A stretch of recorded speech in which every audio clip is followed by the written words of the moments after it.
ગુજરાતમાં સ્થાનિક સ્વરાજની ચૂંટણીમાં યુવાનો કરતાં પણ વધુ જોશ વડીલો અને દિવ્યાંગોમાં જોવા મળ્યો। ક્યાંક 100 વર્ષ વટાવી ચૂકેલા દાદા લાકડીના ટેકે મતદાન મથકે પહોંચ્યા તો ક્યાંક ગંભીર બીમારી છતાં એમ્બ્યુલન્સમાં આવીને મતદારોએ પોતાની પવિત્ર ફરજ અદા કરી। સ્થાનિક સ્વરાજની ચૂંટણીમાં રાજ્યભરમાંથી એવા દ્રશ્યો સામે આવ્યા છે જે યુવા પેઢી માટે જીવંત ઉદાહરણ સમાન છે।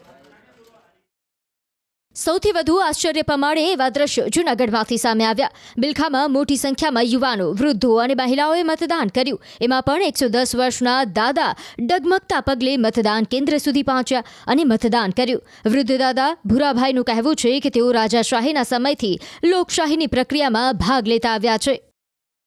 ભૂરાભાઈ કેટલા વર્ષના છો ને ક્યાં રહ્યો છો?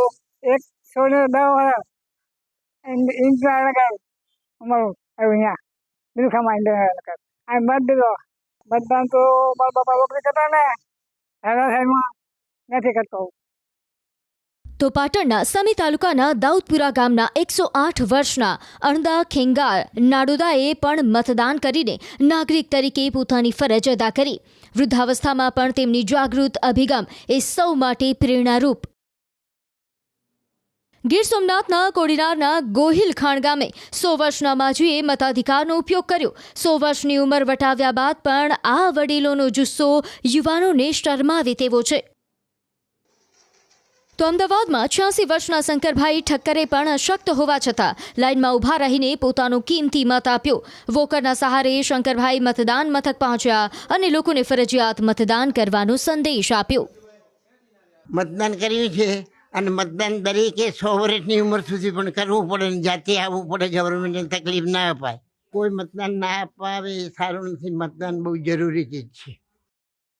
સુરતમાં તો 85 વર્ષના વૃદ્ધા એમ્બ્યુલન્સમાં મતદાન મથકે પહોંચ્યા। તેમની સાથે પરિવારના 26 સભ્યોએ પણ એક સાથે મતદાન કરી લોકશાહીનો ઉત્સવ ઉજવ્યો।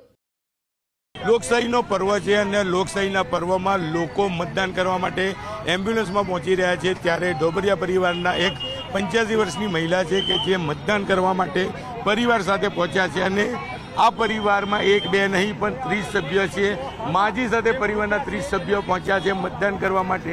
તેમ માજીની ઈચ્છા હતી કે લોકશાહીના પર્વમાં તમામ લોકોએ ભાગ લેવાનો છે, ઉત્સાહભેર ભાગ લેવાનો છે। ત્યારે માજી સાથે ઊભેલું છે આ તમામ તેમનું પરિવાર છે અને આ પરિવારમાં નાના બાળકોને બી ખાસ લાવવામાં આવ્યા છે, કારણ કે વડીલોને મત આપતા જોશે તો જ આ બાળકો મત આપે, જેને લઈને કહી શકાય છે કે આ 85 વર્ષના વૃદ્ધ માતા છે કે જે ચાલી નથી શકાતા, ત્યારે એમ્બ્યુલન્સમાં અને સ્ટ્રેચર ઉપર મતદાન કરવા પહોંચ્યા છે।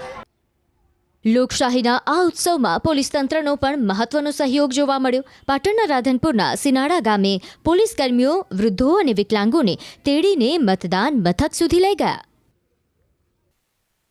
તો આ તરફ વિરમગામમાં પણ પોલીસ વિભાગે વડીલોને ગરમીથી બચાવવા અને મતદાન કેન્દ્ર સુધી પહોંચાડવા માટે વિશેષ વ્યવસ્થા કરી। પોલીસ વિભાગે વૃદ્ધોને મતદાન કેન્દ્રો સુધી પહોંચાડવામાં મદદ કરી।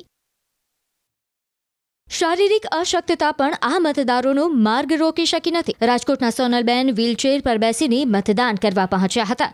પરિવારે તેમને કારમાંથી તેડીને વ્હીલચેર પર બેસાડ્યા અને તેઓ બૂથ સુધી ગયા।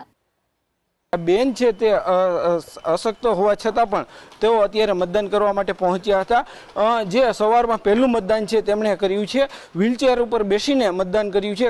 ખરેખર આ જે તેમની પરિસ્થિતિ છે તે જાતે ચાલી પણ નથી શકતા, આમ છતાં પણ જે પોતાની પવિત્ર ફરજ છે તે સમજીને તેઓ અત્યારે જે છે મતદાન કરવા માટે પહોંચ્યા છે અને મતદાન કરીને જે જઈ રહ્યા છે। આપ દ્રશ્યો જોઈ શકો છો કે જે રીતના આ બેનની પરિસ્થિતિ છે તેને જોતા જે છે અન્ય લોકો માટે પણ આ જે મહિલા છે તે પ્રેરણારૂપ બનતા હોય છે। કેટલાક લોકો મતદાન કરવાનું ટાળતા હોય છે, ત્યારે જે મહિલા છે તે પોતે શારીરિક રીતે ચાલવા માટે પણ સક્ષમ નથી, તેઓ પણ વહેલી સવારમાં પહેલું મતદાન કરી રહ્યા છે।